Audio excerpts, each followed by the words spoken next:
Guys, welcome hi. Back.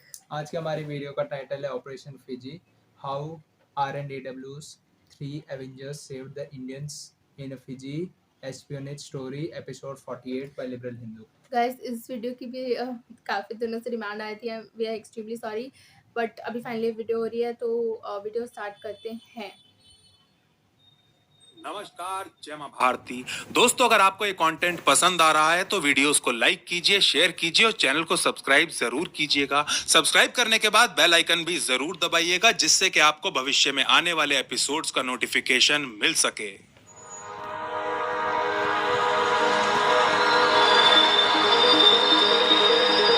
दिन 14 मई 1987। भारत के उस समय के विदेश मंत्री एनडी तिवारी की गाड़ी साउथ ब्लॉक की वीवीआईपी पार्किंग में आकर रुकती है। एसी गाड़ी से नीचे उतर रहे एनडी तिवारी अपने माथे से पसीना पोंछते हुए इनर चैम्बर की तरफ चलने लगते हैं, जहां प्रधानमंत्री राजीव गांधी बैठा करते थे। वैसे तो ये मई का महीना था और दिल्ली की गर्मी लोगों के खूब पसीने छुड़ा रही थी, लेकिन तिवारी जी के इन पसीनों का कारण ये गर्मी नहीं, बल्कि वो इंटेलिजेंस रिपोर्ट थी जिसे अपने हाथों में लिए वो प्रधानमंत्री से मिलने जा रहे हैं। RNDW द्वारा तैयार की गई इस रिपोर्ट में बॉर्डर पर चीन की उन भावी गतिविधियों का कच्चा चिट्ठा था जो भारत की राष्ट्रीय सुरक्षा के लिए घातक साबित हो सकती थी। कुछ घंटों तक इस रिपोर्ट पर चर्चा करने के बाद जब एनडी तिवारी वापस जाने के लिए खड़े होते हैं, तब तक राजीव गांधी का रुमाल भी उनके माथे पर पहुंच चुका होता है। इससे पहले कि राजीव गांधी इस रिपोर्ट के सदमे से उबर पाते, उनकी मेज पर रखा एक लैंडलाइन फोन बजने लगता है। घर जाने की तैयारी कर रहे प्रधानमंत्री इधर फोन उठाते हैं और उधर 10 सेकंड बाद उनके चेहरे का रंग पूरी तरह उतर जाता है।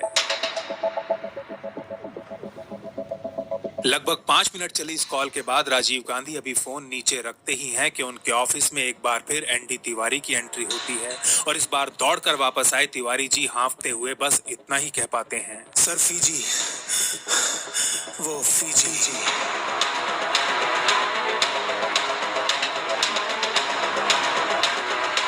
साउथ पैसिफिक ओशियन यानी कि दक्षिण प्रशांत महासागर में स्थित फिजी नामक एक छोटे से देश में अभी थोड़ी देर पहले ही फौज ने विद्रोह कर दिया था, एक लोकतांत्रिक सरकार का तख्ता पलट दिया था। एक देश जिसमें रहने वाले आधे लोग भारतीय थे, अब उसकी कमान एक ऐसे तानाशाह के हाथ में आ चुकी थी जो इन भारतीयों का दम घोटना चाहता था। लाखों भारतीयों से उनके मौलिक और संवैधानिक अधिकार छीन वो उनके जीवन को एक जीता जागता नरक बना देना चाहता था। लेकिन भारत राष्ट्र ऐसा होते हुए नहीं देख सकता था। लाखों भारतीयों के जीवन का प्रश्न था और भारत सरकार को कुछ भी करके इस तानाशाह की कुर्सी गिरानी ही थी। विफल डिप्लोमेटिक प्रयासों के बाद प्रधानमंत्री राजीव गांधी फिजी के इन भारतीयों का भविष्य अपने इंटेलिजेंस के हाथों में सौंप देते हैं। RNDW के ऐसे 3 एजेंट्स के हाथों में जिन्हें साम दाम दंड भेद का महारथी कहा जाता था। 3 देशभक्त जासूस जो विदेशी धरती पर अदृश्य हो कोवर्ट ऑपरेशंस को अंजाम देने के लिए जाने जाते थे।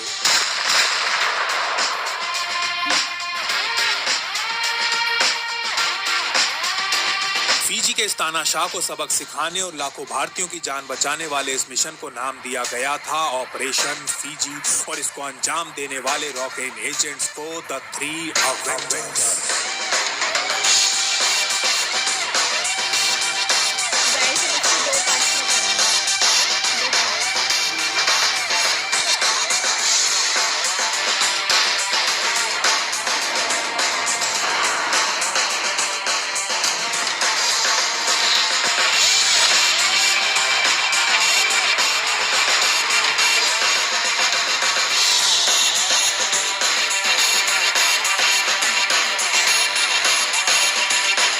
नमस्कार, जय मां भारती। फिजी 330 छोटे छोटे द्वीपों का ये देश ऑस्ट्रेलिया से लगभग 3000 और न्यूजीलैंड से तो केवल 1500 मील की दूरी पर है।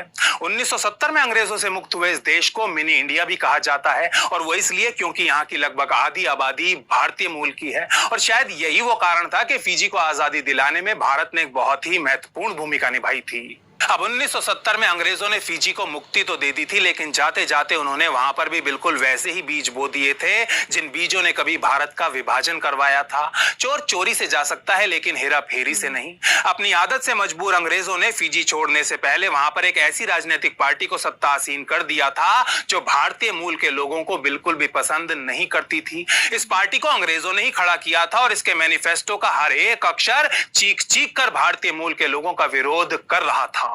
यह अंग्रेजों की एक ऐसी शैतानी चाल थी जो आने वाले समय में फिजी के लाखों भारतीयों का जीवन दूभर करने वाली थी। उनसे उनकी रोजी रोटी, पढ़ाई लिखाई के साथ साथ उनके संवैधानिक, मौलिक और यहां तक कि मानवीय अधिकार भी छीनने वाली थी।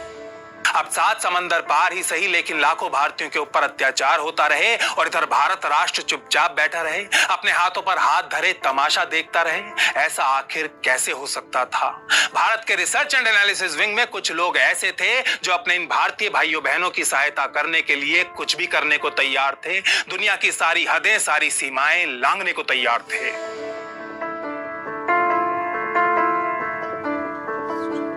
19वीं सदी में फिजी और भारत दोनों ही अंग्रेजों की कॉलोनीज थे और इन दोनों में ही अंग्रेजी सरकार की कमाई का एक बड़ा हिस्सा खेती से आता था। लेकिन जहां भारत एक कृषि प्रधान देश था और यहां किसानों की कोई कमी नहीं थी, वहां फिजी में ऐसा बिल्कुल नहीं था। इस द्वीप के पास उपजाऊ भूमि तो थी, लेकिन उस पर काम करने वाले किसान और मजदूर नहीं। इसीलिए 1879 में पहली बार अंग्रेज सरकार यूपी और बिहार से लोगों को फिजी लेकर जाती है, जहां उनसे बंधुआ मजदूरों की तरह दिन रात खेतों में काम करवाया जाने लगता है। हर साल कुछ हजार करते करते भारत से आने वाले इन मजदूरों की संख्या धीरे धीरे लाखों में पहुंच जाती है और 1947 आते आते फिजी में रहने वाली भारतीय आबादी लगभग फिजियंस के ही बराबर पहुंच चुकी होती है।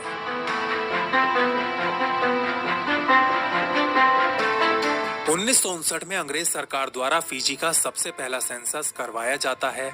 इस समय फिजी की कुल जनसंख्या 3,87,646 थी और इसमें से 1,91,328 यानी कि लगभग 50% लोग भारतीय मूल के थे। इस समय फिजी में पैदा होने वाले हर 1000 बच्चों में से 46.46 भारतीय, जबकि 36.36 फिजियन मूल के हुआ करते थे। शायद यही आंकड़े कारण थे कि नॉन अलाइनमेंट ब्लॉक का हिस्सा बनने के बावजूद भी पहले पंडित नेहरू और फिर शास्त्री जी और मिसेस गांधी जैसे प्रधानमंत्री भी फिजी की आजादी के लिए लगातार अपनी आवाज उठाते रहे थे।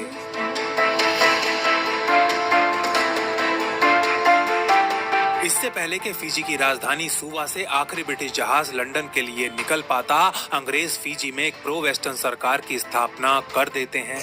ये सरकार अलायंस पार्टी नामक एक राजनीतिक दल ने बनाई थी, जिसके नेता का नाम था रातू मारा।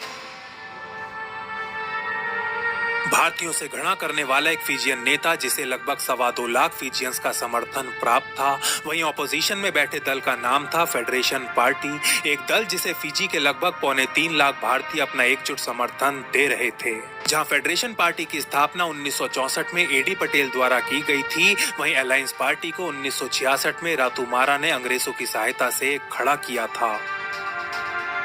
1970 में आई एक CIA रिपोर्ट के अनुसार स्वतंत्रता मिलने के बाद से ही फिजियन मूल के लोगों में भारतीयों के प्रति जलन पैदा होने लगी थी। फिजी के भारतीय, जो आमतौर पर ज्यादा पढ़े लिखे और समृद्ध थे, अब उन्हें फिजियंस की तरक्की के रास्ते में एक अवरोध की तरह देखा जा रहा था। लेकिन रातू मारा की भेदभाव से भरी पॉलिसीज के बावजूद भी फिजी के व्यापार जगत में भारतीयों का ही बोलबाला था। सरकार द्वारा पढ़ाई और नौकरियों में फिजियंस को रिजर्वेशन दिए जाने के बावजूद भी भारतीय उच्च शिक्षा में सबसे आगे थे। राजनीतिक तौर पर दूसरे दर्जे का जीवन जीने को मजबूर ये भारतीय अपनी मेहनत के बल पर धीरे धीरे काफी अच्छी आर्थिक तरक्की करने लगे थे।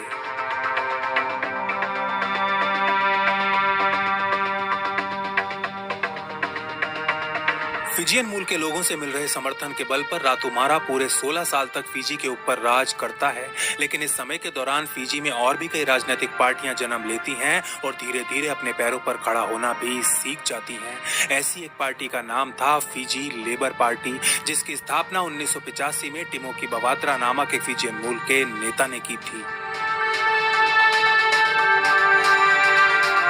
अप्रैल 1987 में हुए सामान्य चुनावों में लेबर और फेडरेशन पार्टी के गठबंधन को उस समय की पार्लियामेंट की 70 सीटों में से 30 सीटों के ऊपर जीत मिलती है, जबकि रातू मारा की अलायंस पार्टी को केवल 24 सीटों पर।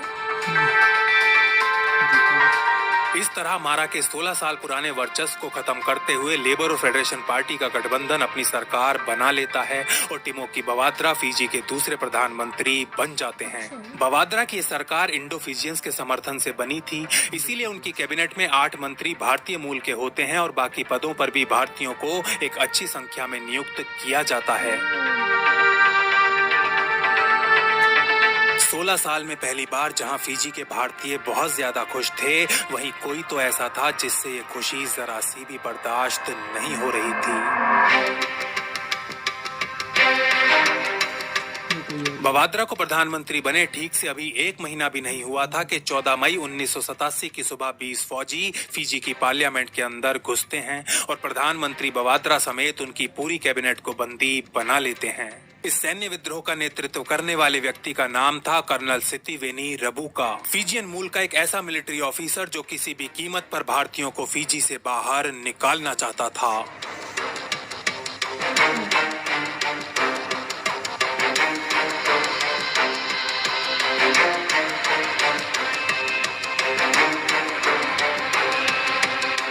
ये वो समय था जब परिस्थितियों ने राजीव गांधी को भारत का प्रधानमंत्री बना दिया था। देश के ज्यादातर राज्यों में सूखा पड़ा हुआ था। एक बॉर्डर पर चीन और दूसरे पर पाकिस्तान अपनी हरकतों से बाज नहीं आ रहा था। पंजाब अभी भी सुलग रहा था और श्रीलंका ने भी अच्छा खासा नाक में दम किया हुआ था। कहने का मतलब यह कि प्रधानमंत्री राजीव गांधी की प्लेट पहले से ही पूरी तरह ऊपर तक भरी हुई थी और अब वो फिजी नाम के इस एक और सरदर्द को मोल लेने से थोड़ा सा डर रहे थे। फिजी के ऊपर प्रधानमंत्री के संकोच को एनडी तिवारी तुरंत भांप लेते हैं और उन्हें इस छोटे से देश की महत्ता के बारे में समझाते हुए कहते हैं, मिस्टर गांधी, फिजी हमारे लिए मात्र कोई दूसरा देश नहीं है, बल्कि दक्षिण प्रशांत में बसा भारत का ही एक अंश है। ये वो देश है जहाँ की लगभग आधी आबादी भारतीय है और इन भारतीयों में ज्यादातर लोग यूपी और बिहार के हिंदू हैं। एक ऐसे समय में जब उन्हें हमारी सबसे ज्यादा जरूरत है, हम उन्हें उनके हाल पर मरने के लिए कैसे छोड़ सकते हैं। वो भारतीय जिन्हें कभी जबरदस्ती फिजी ले जाया गया था, आज आस भरी नजरों से हमारी तरफ देख रहे हैं। पूरी दुनिया में अगर कोई उनकी मदद कर सकता है तो वो सिर्फ हम हैं, और अगर हमने ही उनसे मुंह मोड़ लिया तो मिस्टर प्राइम मिनिस्टर, दुनिया को तो छोड़िए, हम खुद को भी अपना मुंह दिखाने के लायक नहीं रह जाएंगे।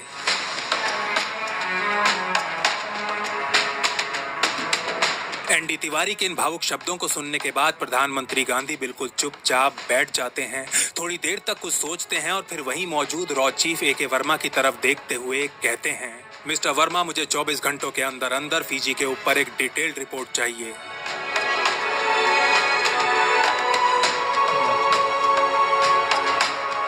पीएम से आदेश मिलते ही ए.के. वर्मा अपने एक ऐसे इंटेलिजेंस ऑफिसर को मीटिंग के लिए बुलाते हैं जो विदेशी धरती पर ऑपरेशंस करने में काफी अनुभव रखता था। इस एजेंट का कोड नेम था प्रेम शेखावत।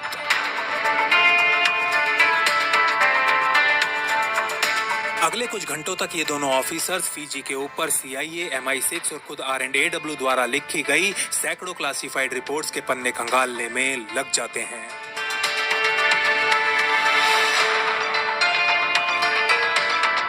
अगले दिन विदेश मंत्री एनडी तिवारी और रॉ चीफ ए.के. वर्मा प्रधानमंत्री के सामने फिजी के ऊपर अपनी रिपोर्ट प्रस्तुत करते हैं। इस रिपोर्ट के अनुसार 24 घंटे पहले हुए फौजी विद्रोह के बीज फिजी की आजादी के पहले दिन से ही बोने शुरू कर दिए गए थे।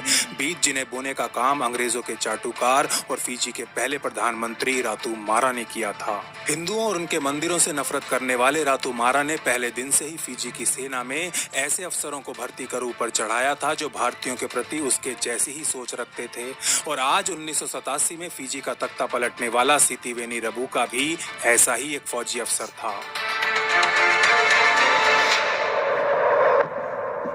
RNAW का ये मूल्यांकन आने वाले दिनों में बिल्कुल सटीक साबित होता है। विद्रोह के कुछ दिनों बाद ही कर्नल रबुका खुद को फिजी का प्रधानमंत्री घोषित कर रातू मारा को राष्ट्रपति के पद पर बिठा देता है। जो पार्टी का था ना, एक हफ्ते बाद प्रधानमंत्री राजीव गांधी, विदेश मंत्री एनडी तिवारी और रॉ चीफ ए.के. वर्मा के बीच एक और मीटिंग होती है जिसका टॉपिक था फिजी के भारतीयों की सहायता के लिए कूटनीतिक दबाव और गुप्त कार्यवाही।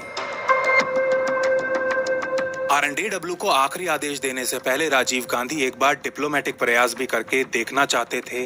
वो भरपूर प्रयास करते हैं लेकिन इनका कोई फल नहीं निकल पाता।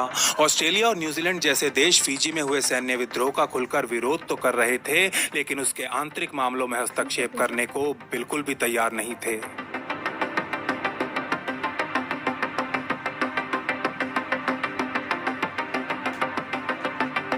कुछ दिनों बाद सूबा से आरएनडेडब्ल्यू के हेडक्वार्टर से केबल भेजा जाता है जिसे पढ़ के राजीव गांधी और ज्यादा घबरा जाते हैं। इस केबल के अनुसार फिजी की पिछली सरकार में वित्त मंत्री रहे महेंद्र चौधरी को रबुका द्वारा गिरफ्तार करके कई घंटों तक ग्रिल किया गया था। एक तरफ तो भारतीय मूल के नेताओं के साथ ये सब हो रहा था, वहीं दूसरी तरफ रबुका के आदेश पर भारतीयों की दुकानों और मंदिरों के ऊपर ताले लगा दिए गए थे। यहाँ तक कि बिना अनुमति के पूजा पाठ करने पर भी रोक लगा दी गई थी। लेकिन इस केबल में लिखी सबसे ज्यादा चिंताजनक बात ये थी कि फिजी की राजधानी सुवा में जगह जगह हिंसक प्रदर्शन शुरू हो चुके थे और इनकी आड़ में रबुका के सिविलियन समर्थक और फौजी दोनों ही चुन चुन के भारतीयों को निशाना बना रहे थे।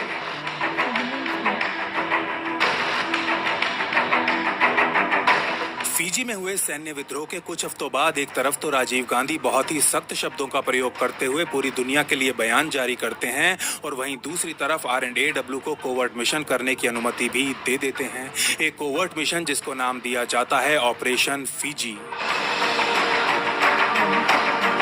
प्रधानमंत्री से आदेश मिलते ही ऑपरेशन फिजी के लिए आरएनडेडब्ल्यू के अंदर एक स्पेशल यूनिट का गठन कर दिया जाता है। संपूर्ण स्वतंत्रता और असीमित बजट वाली इस यूनिट में आरएनडेडब्ल्यू के 3 सबसे निडर और चालाक जासूसों को चुना जाता है। 3 जासूस जिनको नाम दिया गया था द 3 अवेंजर्स।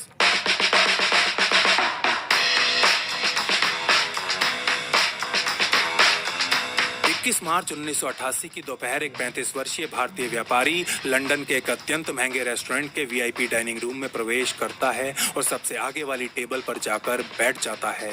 अपने एक हाथ से पानी पीते हुए यह भारतीय पहले तो अच्छे से चारों तरफ नजरें घुमाता है और फिर खड़ा हो एक दूसरी मेज पर जाकर बैठ जाता है जिस पर पहले से ही एक गोरा व्यक्ति बैठा हुआ था। इस भारतीय के मेज पर बैठते ही ये गोरा आदमी वेट्रेस को बुला 2 टमेटो सूप ऑर्डर कर देता है और जैसे ही ये वेट्रेस वहां से जाती है ये दोनों आदमी हंसते हुए खड़े होते हैं और पूरी गर्मजोशी से एक दूसरे को गले लगा लेते हैं। भारतीय व्यापारी को देख खुशी से भर उठे इस 45 वर्षीय गोरे का नाम है सैमुअल कूपर और ये ऑस्ट्रेलिया में चीनी का एक बहुत बड़ा व्यापारी है। वहीं लंदन के इस रेस्टोरेंट में कूपर से मिल रहे इस भारतीय बिजनेसमैन का नाम है अनुपम मलिक, लेकिन ये वास्तव में कोई बिजनेसमैन नहीं बल्कि आरएनडेडब्ल्यू का एक एजेंट है, द 3 अवेंजर्स का सबसे सीनियर मेंबर है।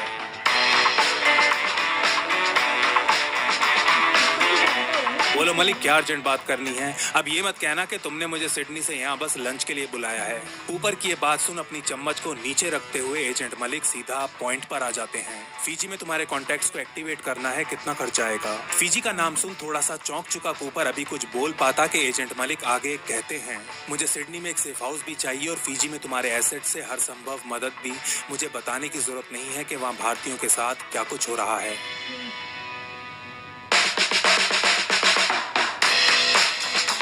असल में सैमुअल कूपर ऑस्ट्रेलिया से यूके चीनी एक्सपोर्ट करने का काम करता था और उसका सारा माल फिजी के रास्ते ही यूके के तटों तक जाया करता था। पूरे यूरोप में अपने व्यापार को फैलाने का सपना देखने वाले कूपर और एजेंट मलिक की पहली मुलाकात 1982 में लंदन स्थित ऑस्ट्रेलियन एम्बेसी में एक डिनर के दौरान हुई थी। उस समय अनुपम मलिक एक जूनियर डिप्लोमेट के तौर पर लंदन में पोस्टेड थे और उन्होंने कूपर के बिजनेस का विस्तार करवाने में उसकी काफी मदद की थी। अपने कॉन्टैक्ट्स का इस्तेमाल कर मलिक ने कूपर का कई यूरोपियन एक्सपोर्ट हाउसेज के साथ परिचय करवाया था और इससे खुश हो कूपर ने उनको वचन दिया था कि समय आने पर वो उनके इस एहसान का बदला जरूर चुकाएगा।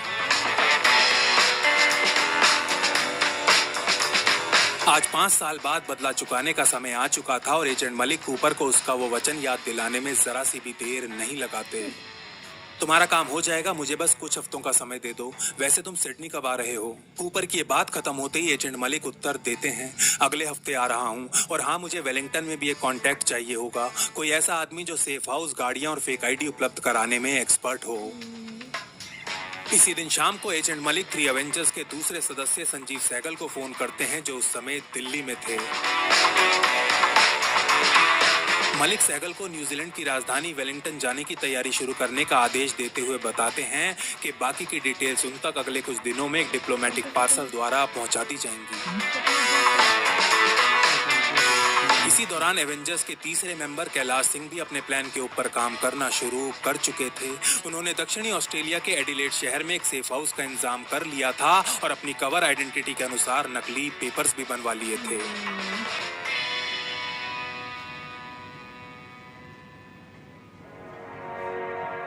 कैलाश सिंह अभी कुछ समय पहले तक फिजी में ही पोस्टेड थे।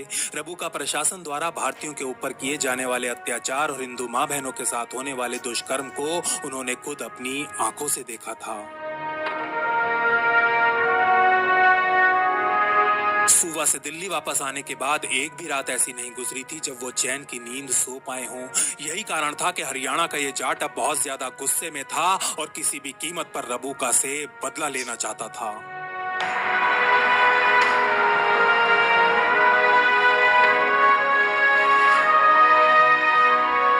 सिडनी के उत्तरी इलाके में ग्रीनविच नामक एक बहुत ही सुंदर और शांतिपूर्ण उपनगर बसा हुआ है।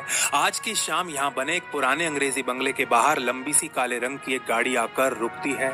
थोड़ी देर बाद कैलाश सिंह और संजीव सहगल इस गाड़ी से नीचे उतरते हैं और बरामदे में बैठे अनुपम मलिक की तरफ चलना शुरू कर देते हैं। अंग्रेजों द्वारा 200 साल पहले बनाए गए इस विशालकाय बंगले में ऑपरेशन फीजी का control and command centre setup किया गया है।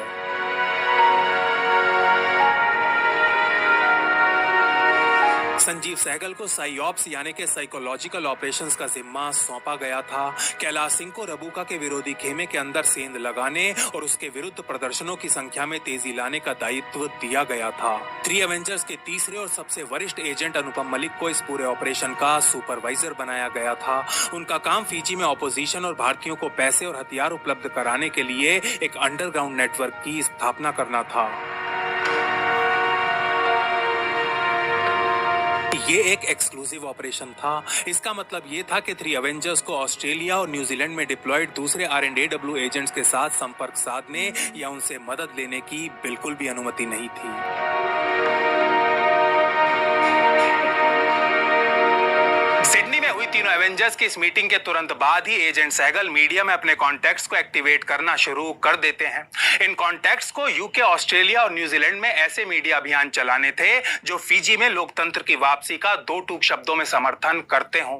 इसीलिए आने वाले दिनों में एजेंट सहगल मोटी रकम खर्च करके इन देशों के जाने माने पत्रकारों और अखबार मालिकों को अपनी तरफ करने में लग जाते हैं।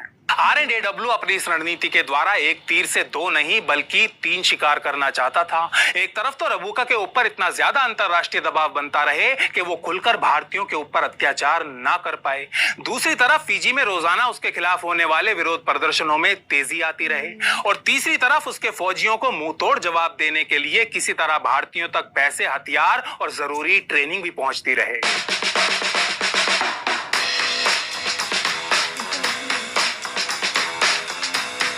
कुछ हफ्तों बाद एजेंट कैलाश सिंह अपने एक पुराने एसेट बेंजामिन टेलर को मिलने के लिए वेलिंगटन बुलाते हैं। टेलर न्यूजीलैंड में एक इलेक्ट्रॉनिक्स कंपनी का मालिक था और देश के कई बड़े नेताओं के साथ उसके काफी अच्छे संबंध थे। कैलाश ऐसे ही कुछ नेताओं को अपनी तरफ कर रबुका के खिलाफ और बवाद्रा के पक्ष में समर्थन हासिल करना चाहते थे। तुम्हें क्या लगता है कि तुम पैसों से यहाँ के पॉलिटिशियंस का समर्थन खरीद सकते हो? थोड़ा सा चिढ़ाते हुए टेलर ये कहता है तो कॉफी पी रहे एजेंट कैलाश उत्तर देते हैं, नहीं, मुझे ऐसा बिल्कुल नहीं लगता, बल्कि मुझे पता है कि मैं पैसों से तुम्हारे नेताओं का समर्थन खरीद सकता हूँ। कैलाश के मुंह से ये सुन थोड़ी देर तक हंसने के बाद टेलर आगे कहता है, ठीक है, लेकिन ये सस्ता सौदा नहीं होने वाला। तुम्हें पैसा गड्डियों के हिसाब से नहीं बल्कि सोने की ईंटों के हिसाब से खर्च करना पड़ेगा, तब जाके कुछ होगा। और हाँ, बाद में ये भी मत कहना कि इन साले नेताओं ने मुझे लूट लिया। टेलर की ये बात खत्म होते ही एजेंट कैलाश अपना कप बड़ी ही सावधानी से नीचे रखते हैं, अपनी जेब से एक सिगरेट निकालकर जलाते हैं और एक लंबा सा कश भरने के बाद कहते हैं, वहाँ फिजी में भारतीयों के खिलाफ युद्ध छिड़ा हुआ है। अगर हमने जल्दी कुछ नहीं किया तो शायद वहाँ एक भी भारतीय नहीं बचेगा। टेलर, हमारे पास पैसा तो बहुत है लेकिन समय बिल्कुल भी नहीं। ऐसे में अगर पैसे से हमारे भाई बहनों की जान बचाई जा सकती है तो तुम बस मुझे जगह और टाइम बता दो, मैं तुम्हारे लिए सोने से लदे ट्रकों की लाइन लगा दूंगा।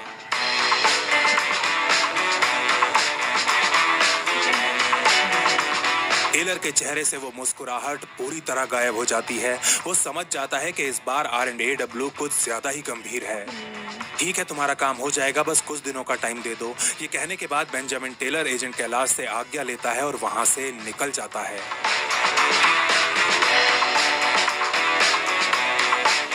इस मीटिंग के ठीक 2 हफ्ते बाद वो कैलाश को न्यूजीलैंड के एक ऐसे बड़े नेता के बारे में बताता है जो फिजी में रबुका प्रशासन का कट्टर आलोचक था। इस पॉलिटिशियन को कोड नेम दिया गया था ARC और ये रबुका के विद्रोही और उस समय जेल में बंद फिजी के विस्थापित प्रधानमंत्री टिमोकी बवाद्रा को वापस पावर में लाना चाहता था। आने वाले कुछ हफ्तों में कैलाश सिंह और ARC के बीच कई मीटिंग्स होती हैं जिनमें रबुका के खिलाफ चलाए जाने वाले मीडिया अभियान की रूपरेखा पर काम किया जाता है।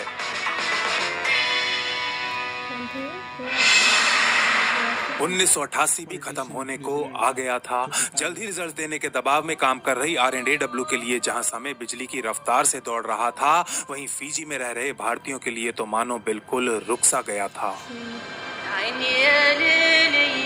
कर्नल रबुका आए दिन भारतीय विरोधी कानून और नियम बनाए जा रहा था और ऐसा ही एक नियम था इंटरनल सिक्योरिटी रूल, जिसके तहत फिजी में रहने वाले किसी भी भारतीय को हथियार रखने के आरोप में बिना कोर्ट वारंट के गिरफ्तार किया जा सकता था।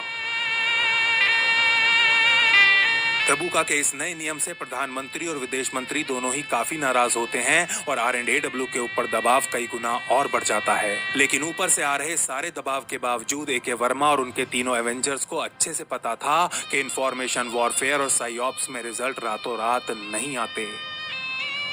वैसे तो ये तीनों एवेंजर्स ऐसी घटनाओं से दूर रहने का पूरा प्रयास कर रहे थे जो ऑपरेशन में विलंब पैदा कर सकती थी, लेकिन फिर भी जासूसी की दुनिया में कई चीजें ऐसी होती हैं जो आपके हाथ में नहीं होती।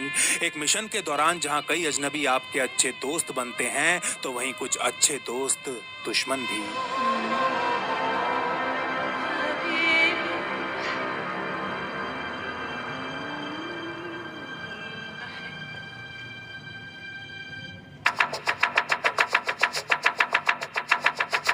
नवंबर 1988 के मध्य में एजेंट गाइस पहला पार्ट है, नेक्स्ट पार्ट इसमें नेक्स्ट पार्ट 2 आएगा। अभी सबसे पहले कैसा था? बहुत अच्छा, बहुत इंटरेस्टिंग लग रहा है मेरे को। तो इसमें वो हो रहा है कि लाइक जो ये ब्रिटिशर्स थे ये शुरू से ही ऐसे थे। इंडिया पे भी इन्होंने ऐसे किया। सेकेंडली जब उन्होंने फिजी में बोलते हैं कि मिनी इंडिया कहा जाता है क्योंकि सबसे ज्यादा इंडियंस रहते हैं, तो इन्होंने क्या किया वहाँ पे प्रो वेस्टर्न गवर्नमेंट या ब्रिटिशर्स का लाइक साउथ अफ्रीका में सबसे पहले ब्लैक एंड व्हाइट में डिवाइड करके, हाँ, श्रीलंका को तमिल एंड सिंघाली में कर गए, जो भी 1988 में मेंशन किया गया था कि श्रीलंका की भी सरदर्दी थी। इंडिया को इंडिया पाकिस्तान में बांट के चले गए।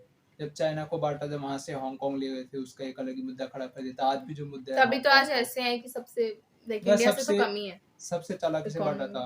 और फिजी और जो वो कैरिबियन आइलैंड्स है उन सबको मिनी इंडिया कहा जाता है क्योंकि वहाँ पे प्लांटेशंस के बारे में इंटेंशनल प्लांटेशंस। रबुको ही था ना वो, उनका जो मिलिट्री ऑफिशियल था, सबसे हाई ऑफिसर था यार। मतलब इतना क्या एंटी। वैसे एक और कॉन्टेक्स्ट में ये भी समझना है कि लाइक 1980s का वो समय जब इंडिया यूएसएसआर का सपोर्टर था, तो हाँ, यूएस का विरोधी तो यूके का विरोधी, तो इनडायरेक्टली वो यूके इंडिया के खिलाफ वहाँ पे चीजें कर रहा था ताकि एक तरीके से रशिया का सपोर्ट इंडिया कम कर दे। ये भी कह सकते हैं। और रबुका ने बोला ना कि इंटरनल सिक्योरिटी अलॉ ले आए थे, मतलब कि अगर कोई भी भारतीय के पास कोई हथियार होगा तो हथियार होगा नहीं, मतलब हथियार रखने के जुर्म में उनको बेवजह गिरफ्तार किया गया था। और सोचो जब इसकी रूपरेखा पूरी वो कश्मीर फाइल जैसी लग रही है, जैसे जम्मू कश्मीर में कश्मीरी पंडित का भी तो सेम ही था, लाइक माइनॉरिटी में थोड़े थे, उनकी आर्थिक हालत अच्छी थी। और वो तो हमें ऐसा लग रहा है जो एजेंट वो कैलाश सिंह कौन थे, वो कैलाश, वो खुद ही कह रहे कि वो खुद सो नहीं पाते थे, मतलब इतना सब कुछ टॉर्चर वगैरह होता था। सोचो क्या कुछ होता होगा जब लाइक वो खुद ही थे जो कितने स्ट्रांग होते होंगे तब भी। और उनके मंदिरों में रूस में भी ताला लगवा दिया गया था, उनकी दुकान मंदिर इनमें सब में, तो मतलब रहना जीना ही मैं तो कहते हैं अपना इंडिया बेस्ट है, लेकिन इंडिया में कुछ ऐसा नहीं होता। रूल रेगुलेशंस यार सबसे ज्यादा फ्रीडम है हर स्टेट में, हर कल्चर में फ्रीडम। अब कुछ भी बोलो फ्रीडम ऑफ स्पीच, कुछ भी बोलो फ्रीडम ऑफ एक्सप्रेशन, तो ये चीज देखी जाती है। और कौन से 3 एजेंट्स कौन से थे? एक तो एजेंट मलिक सिंगल था, एक सैगल था ना, सैगल और कैलाश। हाँ, ये तीनों की बहुत इंटरेस्टिंग। और ऊपर इवन मैं कह रही थी कूपर के बारे में उनको पता होगा, कूपर जानते होंगे उनको, मलिक को, एजेंट मलिक को। कूपर एक तरीके से बिजनेसमैन था ना, शुगर बिजनेसमैन का टेलर यूरोप में जो टेलर धंधा तो- फैलाया टेलर था। न्यूजीलैंड वाला था, हाँ, टेलर हाँ, न्यूजीलैंड वाला हाँ। वो था, इलेक्ट्रॉनिक्स का इलेक्ट्रॉनिक्स का business है। बिजनेस था उसका। हाँ, तो लाइक ये भी देखा जाता है कितने सारे इंटरनेशनल कनेक्शन, नहीं तो कौन है लाइक जानते ही या इंडिया होंगे। का हर डिप्लोमेटिक तरीके से कनेक्शन रखना पड़ता है ना, हाँ, ताकि कोई हाँ, ऑपरेशन हो तो वो अपने एसेट्स का यूज कर सके वहाँ अभी पे। सब फिजी में ठीक है कि अभी ठीक ही है वहाँ पे, मतलब अभी सब ठीक है। ठीक है ना? पर हाँ, शुक्र है न्यूजीलैंड हमारे है। वो जो फॉरेन मिनिस्टर थे उस टाइम के, कौन थे वो, तिवारी जी, उन्होंने तिवारी, राजीव हाँ। गांधी को एकदम अच्छे से समझाया कि इधर इधर ये है, तब जाकर राजीव गांधी जी ने बोला हाँ मतलब एक रिपोर्ट तैयार करो 24 घंटे के अंदर। लाइक फॉरेन मिनिस्टर्स भी अच्छे होने चाहिए, लाइक वो कह रहे थे ना कि लाइक वापस सब इंडियंस है, वो हमारे ही सहारे हैं, वो लाइक क्या ही होगा फिर। तो एक चीज बहुत अच्छी थी। गाइस अभी तक बहुत इंटरेस्टिंग है, इसका पार्ट 2 इसलिए नेक्स्ट वीडियो सिचुएशन में लाइक अभी की कंडीशन में करे तो लाइक अभी अर्मेनिया में जो है वहाँ पे रशियंस है मैक्सिमम में, वहाँ पे भी तो सेम ही चीज हो रही है, वहाँ पे भी रशियंस कुछ ना कुछ चला ही रहे होंगे ऑपरेशंस, उनके एजेंट्स या केजीबी वाले। खैर केजीबी छोड़ो। नहीं, एफएसबी अभी, केजीबी रशिया तो की? हाँ यूएसएसआर की थी केजीबी, वो डिसॉल्व हो गई ओ थी ना, ओ एफएसबी ओ अभी ओ ओ, अभी Russian federal security federation. Okay services. तो गाइस वीडियो बहुत अच्छी थी, इसका पार्ट 2 नेक्स्ट वीडियो में है। अगर आपको वीडियो अच्छी लगे तो नीचे लाइक कर देना, शेयर कर देना, कमेंट कर देना और सब्सक्राइब कर देना। जब तक के लिए जय हिंद।